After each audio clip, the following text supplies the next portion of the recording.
હાલ જલારામ બાપુના વીરપુર મંદિરને લઈને એક દુઃખદ સમાચાર સામે આવી રહ્યા છે।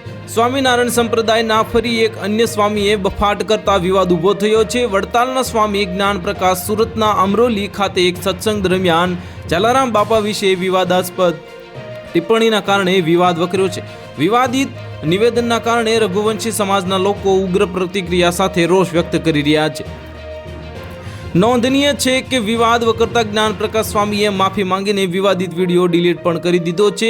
તેમ છતાં વિવાદ બંધ થવાનું નામ નથી લઈ રહ્યો। જલારામ બાપા પર કરવામાં આવેલી વિવાદિત ટિપ્પણીને લઈને રઘુવંશી સમાજના લોકો વીરપુર જલારામ ખાતે સમાજના આગેવાનો વેપારી મંડળના પ્રમુખ દ્વારા આજે મહત્વની બેઠક બોલાવવામાં આવી હતી, જેમાં જ્ઞાન પ્રકાશ સ્વામી સામે રોષ સાથે રૂબરૂ વીરપુર જલારામ મંદિરે આવીને માફી માંગી તેવી માંગ કરવામાં આવી છે।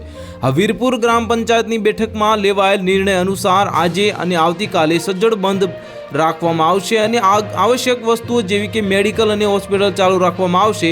આ સાથે જ જ્ઞાન પ્રકાશ સ્વામીએ 24 કલાકનું અલ્ટિમેટ આપવામાં આવ્યું છે, જ્યાં તેમણે કહ્યું કે જલારામ બાપાએ સદાવ્રત માટે ગુણાતીત સ્વામી પાસે આશીર્વાદ માંગ્યા હતા કે સ્વામી, મારું એક માત્ર લક્ષ્ય છે કે અહીં કાયમ માટે સદાવ્રત ચાલે અને જે કોઈ અહીં આવે તેમને પ્રસાદ મળે। જલા ભગતે ગુણાતીત સ્વામીને બાટી અને દાળ જમાડ્યા અને બાદમાં સ્વામીએ જલા ભગતને આશીર્વાદ આપ્યા કે તમારો ભંડાર કાયમ ભર્યો રહેશે।